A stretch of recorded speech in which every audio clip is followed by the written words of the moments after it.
बालकाचा मृत्यू व तसेच प्रसूती दरम्यान झालेल्या मातेचा मृत्यू या संदर्भात युवासेना जिल्हा प्रमुख सुशांत नाईक यांनी देवगड ग्रामीण रुग्णालयाचे वैद्यकीय अधीक्षक संजय विटकर यांची भेट घेऊन याबाबतचा जाब विचारला. पाहूया सुशांत नाईक नेमकं काय म्हणाले. जे आपलं ग्रामीण रुग्णालय देवगड आहे त्या ठिकाणी भेट दिली तर आम्हाला आज सकाळपासूनच काही लोक जनतेच्या तक्रारी यायला लागल्या की कालचा जो प्रकार घडला एक 2 दिवसाचं मूल 2 वर्षाचं मूल आहे ते 2 दिवसाचं मूल आहे ते त्याची डेट झाली आहे आणि ती कशामुळे झाली काय झाली या विचारण्यासाठी आम्ही त्या ठिकाणी गेलो होतो. आणि त्याच्यात 15 दिवस आधी काही विषप्राशन झालेली महिला असेल, एरियातली महिला असेल, गर्भवती एरियातली महिला असेल, अशा 2 पेशंटांचं पण चांगल्या प्रकारचं नियोजन किंवा त्यांच्यावरती उपचार झाले नाहीत अशा प्रकारच्या तक्रारी आमच्याकडे होत्या. त्यामुळे आम्ही ग्रामीण रुग्णालयात भेट घेण्यासाठी गेलो. त्यावेळी विठ्ठल डॉक्टर यांची आम्ही भेट घेतली.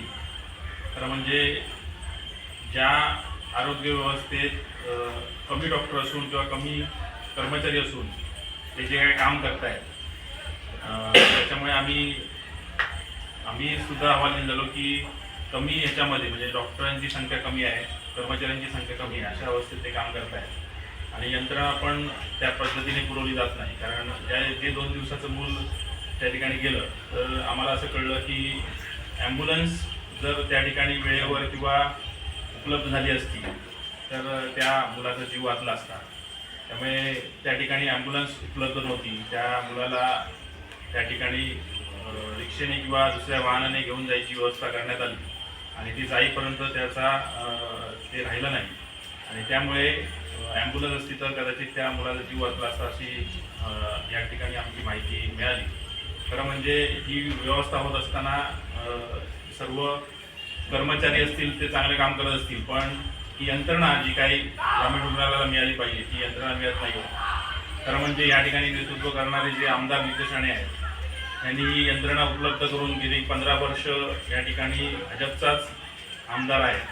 प्रमोद जठरांच्या माध्यमातून असेल, त्याच्यानंतर नितेश राणेच्या यांच्या रूपाने असेल, या ठिकाणी 15 वर्ष या देवगड वासियांनी भाजपला प्रेम दिलेला आहे. त्याच्यामुळे त्या ठिकाणी 15 वर्ष असे आमदार त्या ठिकाणी भाजपचे आहेत. तरी पण ही व्यवस्था ग्रामीण रुग्णालयाची व्यवस्था जी 15 वर्षापूर्वी होती तीच आता आहे आणि त्यामुळे जी यंत्रणा ग्रामीण रुग्णालयासाठी पुरवली जायला पाहिजे, जे कर्मचारी पुरवले गेले पाहिजेत, ज्या यंत्रसामुग्री पुरवल्या गेल्या पाहिजेत त्या कमतरता तिथे आहे. त्यामुळे देवगडवासियांची जी ससेहोलपड होते आहे जी रुग्णांची आणि त्यांना चांगली सेवा रुग्णांना चांगली सेवा देणं त्या कर्मचाऱ्यांना किंवा डॉक्टरांना अशक्य आहे आणि अशा अवस्थेत ते काम करत आहेत. त्यामुळे चांगली यंत्रणा मिळण्यासाठी आम्ही मागणी करणार आहोत.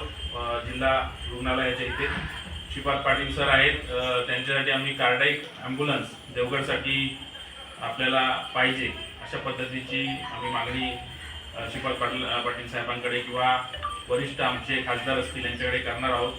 जेणेकरून देवगडातले रुग्ण म्हणजे समजा ओरसला जर रुग्णाला जायचं असेल तर कार्डियाक ॲम्ब्युलन्स पाहिजे. कारण इथनं देवगड ते ओरस हे अंतर जायचं असेल तर ते जवळजवळ 1.5 तासाचं आहे आणि बांबोईला जायचं असेल तरी ते जवळजवळ 2-2.5 तासाचं अंतर आहे. त्यामुळे कार्डियाक ॲम्ब्युलन्स देवगडसारख्या ठिकाणी मिळणं खूप गरजेचं आहे. कारण ग्रामीण रुग्णालयच इथे आहे आणि त्या ग्रामीण रुग्णालयाची अवस्था अशी आहे. त्याच्यामुळे या 2 गोष्टी आमची मागणी आहे. तरी पण इथल्या डॉक्टरांनी खबरदारी घेऊन जे 2 दिवसाचं मूल होतं किंवा आधी जे प्रकार घडलेले आहेत त्याच्यावरती आम्ही त्यांना जाब विचारला आणि तुमची यंत्रणा चांगल्या करण्यासाठी आमचं जे काही सहकार्य असेल ते आम्ही सहकार्य करण्याचं सगळं आश्वासन त्यांना तिथे देऊन आलेलो आहे आणि अशा अवस्थेत आम्ही चांगल्या प्रकारची सेवा त्यांच्याकडनं अपेक्षित आम्हाला आहे.